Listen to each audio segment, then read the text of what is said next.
Forests tend to be naturally spooky places. They are dense with trees letting in little light and offering plenty of spots for predatory animals to hide while stalking their prey that sometimes include humans. But life also thrives there. For the Slavic people, there's one spirit that rules it all, a lord of the woods, the Leshy. The Leshy is a shape-shifting creature that may appear human but also takes on the form of the animals and plants he protects. He was once believed to lead travelers to their deaths, but could also ensure a successful hunt. He kidnapped young women, but kept cattle from getting lost in the woods. He was feared, but also revered. The Leshy isn't just some high-level boss in a video game, but an important, mischievous, powerful spirit that can trace its history back to ancient religious and cultural beliefs. I'm Dr. Emily Zarka, and this is Monstrum. If you've ever been in the woods, you know how scary they can be, and how easy it can be to get lost. In one 19th century text, the Leshy is directly connected to the dangers of the forest. It reads, "In olden days, when forests were larger and denser than they are now, the Leshy used to be constantly deluding travelers and making them lose their way." And no forest was safe. While Slavic folklore claimed each forest had its own Leshy, there could be more than one. Territorial disputes between Leshy were said to be the cause of harsh storms, boulders falling, or crashing trees, supernatural explanations for real events. Most often, a Leshy appears in its imposingly tall human guise, with long claws and shaggy hair, sometimes with horns and cloven feet. He can grow higher than the treetops or small enough to hide behind a blade of grass. The Leshy's appearance is often inspired by the vegetation of the forest, with bark-like skin and a green beard or hair, which makes sense given that his name comes from the Russian word meaning forest. Leshy translates to wood spirit or wood demon. I had the opportunity to talk to one of my favorite authors, Katherine Arden, who's done a ton of research about Slavic folklore for her Winter Night trilogy. He most often appears as a Russian peasant, but with some slight oddities. He doesn't wear a belt. The left in Russian is associated with like the demonic. So he crosses his kaftan left over right.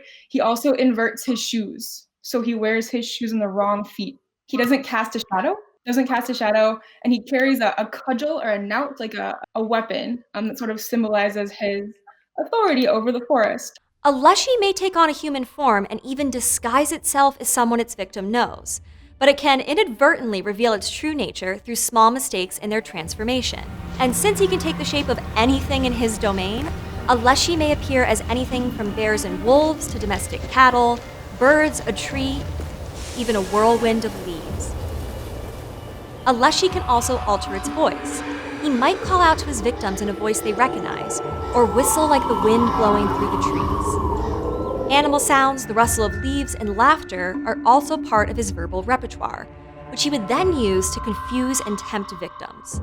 He was feared because he possessed the ability to lead people and animals astray, forcing them to die from exhaustion trying to find their way home, or misleading them to fall into a ravine or swamp. Leshy were said to be great gamblers, playing cards against one another and other spirit demons, frequently betting their resources of their particular woods. When huge populations of squirrels suddenly migrated across the Ural Mountains in the 19th century, some people attributed it to a Siberian Leshy driving his losses to their European kin. The Leshy received sacrifices and offerings from the people in order to secure his favor and aid in their survival. As the master and guardian of the forest, a huntsman's success or a woodcutter's bounty was believed to be dependent on the will of the Leshy. Even herdsmen relied on this creature. Because of this relationship, the herdsmen were seen as intermediaries between the human world and the world of the Leshy, the spirit world. You could avoid offending the Leshy by respecting the forest, not only in terms of taking resources, but in general modes of deference, like not whistling or swearing, and not intentionally harming plants. Hunting on certain festival days was also forbidden to avoid the Leshy's wrath. Laying out the traditional meal for greeting important guests, bread with salt, on a tree stump might keep you safe from the Leshy. This seems pretty minor, but it was, and in some Slavic countries still is, a very important gesture. Bread was synonymous with food. If a household didn't have it, they didn't have the resources to eat. And salt was a rare commodity, so sharing it expressed hospitality.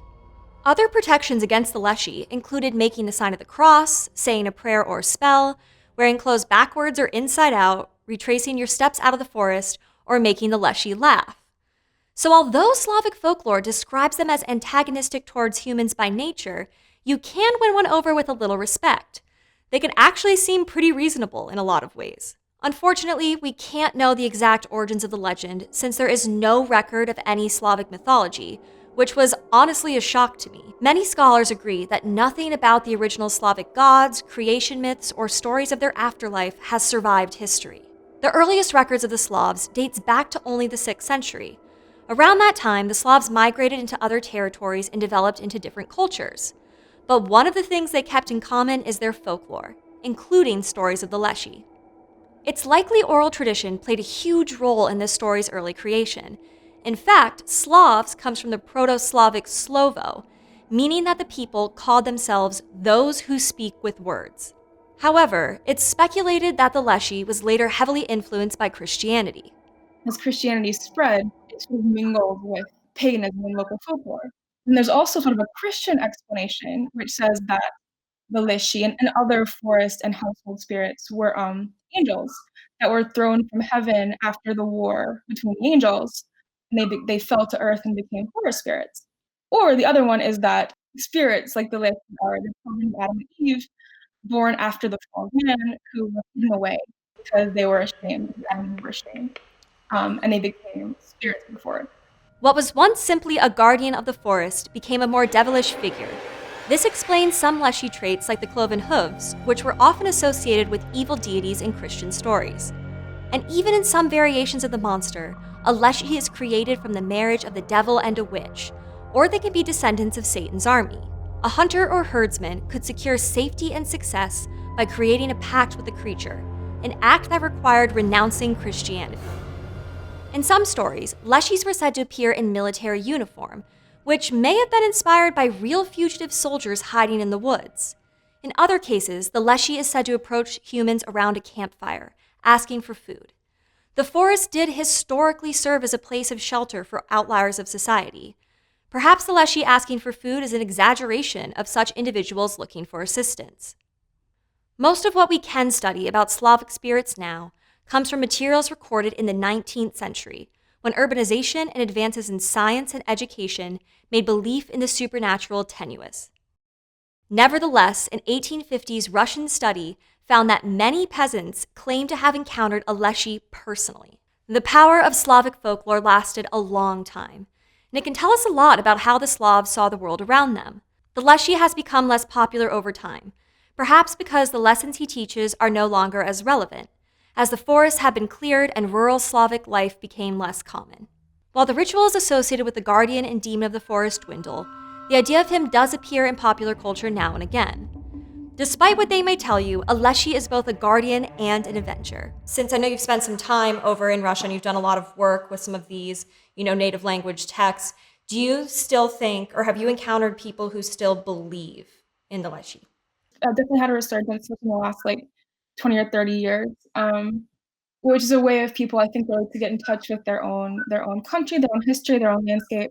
Definitely, there's tons of superstition in Russia. It's probably the country that loves superstition the most of any place I've traveled.